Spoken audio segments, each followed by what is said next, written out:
جن آیات میں شفاعت کا انکار ہے ان کی وضاحت۔ قرآن کریم کی جن آیتوں میں شفاعت کی نفی یعنی انکار ہے وہاں مراد ہے اللہ پاک کے ہاں کوئی بھی جبراً شفاعت نہیں کر سکتا، یا غیر مسلموں کی شفاعت نہیں، یا بت شفیع یعنی شفاعت کرنے والے نہیں ہیں۔ مثلاً پارہ نمبر 3 سورۃ البقرہ آیت نمبر 254 میں ہے کنز الایمان، وہ دن جس میں نہ خرید و فروخت ہے، نہ کافروں کے لیے دوستی، نہ شفاعت۔ پارہ نمبر 29 سورۃ المدثر آیت نمبر 48 میں ارشاد ہوتا ہے کنز الایمان، تو انہیں سفارشوں کی سفارش کام نہ دے گی۔ قرآن میں شفاعت کا ثبوت بھی ملتا ہے، جہاں قرآن شریف میں شفاعت کا ثبوت ہے وہاں اللہ کے پیاروں کی مومنوں کے لیے شفاعت بالإذن مراد ہے، یعنی اللہ پاک کے پیارے بندے اپنی محبوبیت اور وجاہت و رتبے کی بنا پر اللہ پاک کی اجازت سے مومنوں کو بخشوائیں گے۔ مثلاً پارہ نمبر 3 سورۃ البقرہ آیت نمبر 255 میں ارشاد رب العباد ہے کنز الایمان،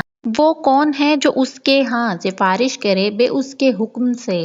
اسی طرح پارہ نمبر 16 سورۃ مریم آیت نمبر 87 میں ہے کنز الایمان، لوگ شفاعت کے مالک نہیں مگر وہی جنہوں نے رحمان کے پاس قرار کر رکھا ہے۔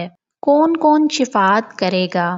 اب تمام انبیاء اپنی امت کی شفاعت کریں گے، اولیاء کرام، شہداء، علماء، حفاظ، حجاج، بلکہ ہر وہ شخص جس کو کوئی منصب دینی عنایت ہوا اپنے اپنے متعلقین کی شفاعت کریں گے۔ نابالغ بچے جو مر گئے ہیں وہ اپنے ماں باپ کی شفاعت کریں گے، یہاں تک کہ علماء کے پاس کچھ لوگ آ کر عرض کریں گے ہم نے آپ کے وضو کے لیے فلاں وقت میں پانی بھر دیا تھا، کوئی کہے گا کہ میں نے آپ کو استنجے کے وقت ڈھیلا دیا تھا، علماء ان تک کی بھی شفاعت کریں گے۔ اگر آپ میرے چینل پر نئے ہیں تو میرے چینل کو سبسکرائب اور میری ویڈیو کو لائک کرنا بالکل بھی مت بھولیے گا۔